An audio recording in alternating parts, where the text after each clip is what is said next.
KKR কিন্তু এবার চূড়ান্ত করে ফেললো তাদের নতুন বোলিং কোচকে। অনেক শক্তিশালী হচ্ছে কিন্তু কেকেআর।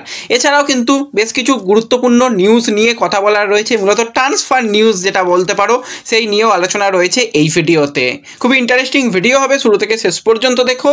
আর ভিডিও ভালো লাগলে সকলে একটু লাইক শেয়ার করে দিও। আর যারা চ্যানেলে প্রথমবারের জন্য এসেছো মনে করে চ্যানেলটাকে সাবস্ক্রাইব করে নিও, তাহলে প্রিয় দলের খেলার সমস্ত আপডেট তোমরা এখানে পেয়ে যাবে।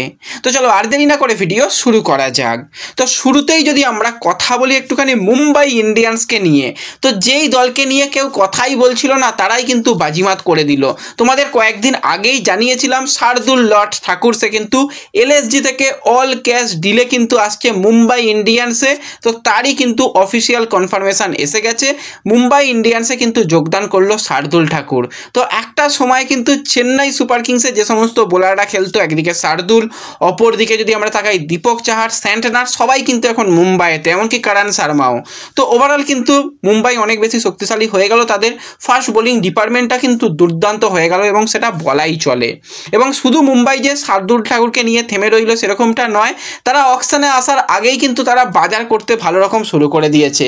আরও একজন কিন্তু বিধ্বংসী অলরাউন্ডার যাকে বলতে পারো, বা বিধ্বংসী ব্যাটিং অলরাউন্ডার যাকে বলতে পারো, তাকেও কিন্তু চূড়ান্ত করে ফেললো 27 বছর বয়সী ওয়েস্ট ইন্ডিজ প্লেয়ার সারফান রাদারফোর্ড। তো রাদারফোর্ড কিন্তু লাস্ট খেলছিল গুজরাট টাইটান্সের হয়ে, সেখানে কিন্তু লাস্ট ইয়ার আইপিএলে যথেষ্ট ভালো ধারাবাহিক পারফরমেন্স করেছে। 160-এর কাছাকাছি স্ট্রাইক রেটে সে ব্যাটিং করেছে, 13টা ইনিংসে কিন্তু 291 রান করেছে। তো যথেষ্ট ভালো হার্ড হিটার প্লেয়ার বলাই যেতে পারে, তাকে কিন্তু চূড়ান্ত করে নিল মুম্বাই ইন্ডিয়ান্স। তাকেও কিন্তু অল ক্যাশ ডিলে কিন্তু চূড়ান্ত হয়েছে। এগুলো কিন্তু অফিসিয়াল কনফার্মেশন এসে গেছে মুম্বাই ইন্ডিয়ান্সের তরফ থেকে। এবং মুম্বাই থেকেও কিন্তু একজন প্লেয়ার সে লখনৌ সুপার জায়েন্টে যেতে চলেছে, সেটা অর্জুন তেন্ডুলকার। তো তাকে খুব সম্ভবত অল ক্যাশ দিলে 75 লক্ষ টাকা বেস্ট প্রাইজেই কিন্তু অপরদিকে এলএসজি তারা ঘরে তুলে নিচ্ছে। আর এলএসজিও কিন্তু বেশ ভালো রকমই মিটিং করেছে, তারাও অনেক প্লেয়ারকে ছাড়বে। ওভারঅল এলএসজিও কিন্তু অনেক টাকা নিয়ে তারা আসতে চলেছে অকশানে।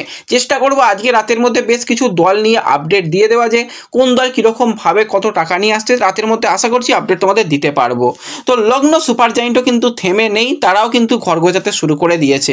তোমাদের যেরকমটা জানাচ্ছিলাম যে মোহাম্মদ শামি কিন্তু ট্রেড হতে পারে, তাকে নেবার জন্য 3টে দল কিন্তু চেষ্টা করছিল, তার মধ্যে লখনৌ সুপার জায়েন্টের নাম আগেই জানিয়েছিলাম। তো লখনৌ সুপার জায়েন্ট কিন্তু এবার মোহাম্মদ শামিকে ট্রেড করে তাদের দলে নিতে চলেছে, এরকমটা আপডেট রয়েছে। এখনও পর্যন্ত অফিসিয়াল কনফার্মেশন আমি যখন ভিডিও বানাচ্ছি আসেনি, আশা করছি এসে যাবে এবং মোহাম্মদ শামিকে কিন্তু আমরা লখনৌ সুপার জায়েন্ট দলের হয়ে আইপিএলে দেখতে পাবো। তো ওভারঅল লখনৌ কিন্তু ভালো দল গঠন করছে বলতেই হয়, তারা কিন্তু যথেষ্ট একটা ঠিকঠাক দল গঠন করছে। এবং সঞ্জীব গোয়েঙ্কা, ঋষভ পান্ত তারা কিন্তু কয়েকদিন আগে মিটিংও করেছে। তো ওভারঅল তাদের প্ল্যানিং কিন্তু খুব পরিষ্কার হয়ে গেছে, সেটুকু বোঝা যাচ্ছে। এবং এর সাথে সাথে আমরা যদি একটুখানি রবীন্দ্র জাদেজাকে নিয়ে কথা বলি, তো জাদেজা সিএসকে ছেড়ে সে কিন্তু রাজস্থানে যাচ্ছে। এটা পুরোপুরি এখন বলতে গেলে ডিল ডান, অফিসিয়াল কনফার্মেশন, শুধুমাত্র সময়ের অপেক্ষা। তো সেই সময়টার জন্যই আমরা অপেক্ষা করব। সমস্ত পেপার ওয়ার্ক হয়ে গেছে। সঞ্জু স্যামসং সে উইকেট কিপার ব্যাটসম্যান হিসাবে কিন্তু চেন্নাই সুপার কিংসে আসছে। আর অপরদিকে জাদেজা কিন্তু রাজস্থানের ক্যাপ্টেন হিসাবে খুব সম্ভবত জয়েন করছে। জাদেজাকে ক্যাপ্টেনশিপ অফার করা হয়েছে, জাদেজা নিজেও ক্যাপ্টেনশিপ নেওয়ার জন্য আগ্রহী রয়েছে। যদি লাস্ট মুহূর্তে কোনো কিছু না পরিকল্পনার পরিবর্তন হয়, তাহলে রবীন্দ্র জাদেজাকে কিন্তু আমরা রাজস্থানের ক্যাপ্টেন হিসাবে দেখতে পারবো, এরকমটাই আপডেট রয়েছে। আর ডিফেন্ডিং চ্যাম্পিয়ন একটুখানি যদি তাদের নিয়ে কথা বলি, তো যেরকমটা শোনা যাচ্ছে ডিফেন্ডিং চ্যাম্পিয়ন কিন্তু তাদের চ্যাম্পিয়ন প্লেয়ার লিয়াম লিভিংস্টনকে ছাড়তে চলেছে। এবং লিভিংস্টন কিন্তু সবথেকে হট টার্গেট হতে চলেছে যেই দলটার, সেটা হচ্ছে আমাদের ঘরের দল কলকাতা নাইট রাইডারের। তোমরা দেখেছো মঈন আলী, হ্যাঁ মঈন আলী ভালো খেলেছে, ঠিক আছে, মঈন আলী যতটুকু সুযোগ পেয়েছিল ব্যাকআপ হিসাবে ঠিকঠাক খেলেছিল, কিন্তু মঈন আলীর ওই একটাই সমস্যা, তার এজ অনেকটাই বেশি হয়ে গেছে। তো মঈনকে রিপ্লেস করতে চলেছে সেরকমটাই শোনা যাচ্ছে। মঈনের পরিবর্তে কিন্তু এবার কিন্তু চিন্তাভাবনা রয়েছে লিয়াম লিভিংস্টনকে নেওয়া। তো কথাবার্তা অনেক দূরই এগোচ্ছে, জানি না শেষ পর্যন্ত ট্রেড হয়তো নাও হতে পারে, ট্রেড না হলেও কিন্তু তাকে পরবর্তী সময় অকশন থেকে নেবে, এরকমটাই শোনা যাচ্ছে। এবং অপরদিকে যদি আমার খুব একজন পছন্দের প্লেয়ারকে নিয়ে কথা বলি, সেটা হচ্ছে মার্কো স্টয়নিস। তাকেও কিন্তু লখনৌ সুপার জায়েন্ট তাদের দলে নিচ্ছে পাঞ্জাব কিংস থেকে। তো বলছিলাম না, লখনৌ সুপার জায়েন্ট কিন্তু একদম অল ইন রেডি, তারা আইপিএলের জন্য কিন্তু একদম দুর্দান্ত কাজ করতে চলেছে। এবং তোমাদের আগেই জানিয়ে দিয়েছিলাম যে বোলিং কোচ হিসেবে কেকেআর দলে চূড়ান্ত হয়ে গেছে শুধু শুধু নাম ঘোষণাটা সময়ের অপেক্ষা। টিম সাউদি তাকেই কিন্তু আমরা কেকেআরের নতুন বোলিং কোচ হিসাবে দেখতে পাবো। হ্যাঁ, এর আগে কেকেআরে খেলেছে অ্যাজ এ প্লেয়ার হিসাবে, এখন কোচ হয়ে গেছে। তো ওভারঅল কিন্তু কেকেআরের যে কোচিং সেট আপ যথেষ্ট ভালো রয়েছে। কোচ হিসাবে অভিষেক নায়ার, অ্যাসিস্ট্যান্ট কোচ হিসাবে সেন ওয়াটসন, মেন্টার হিসাবে ব্রাভো, প্রত্যেকজনই কিন্তু যথেষ্ট এক্সপিরিয়েন্স এবং আইপিএলটাকে যথেষ্ট ভালোভাবে চেনে। এবং টিম সাউদি হ্যাঁ অ্যাজ এ বোলার হিসাবে টি-20 হয়তো খুব বেশি সাকসেস তার নেই, কিন্তু দেখা যাক অ্যাজ এ কোচ হিসাবে কী রকম করতে পারে।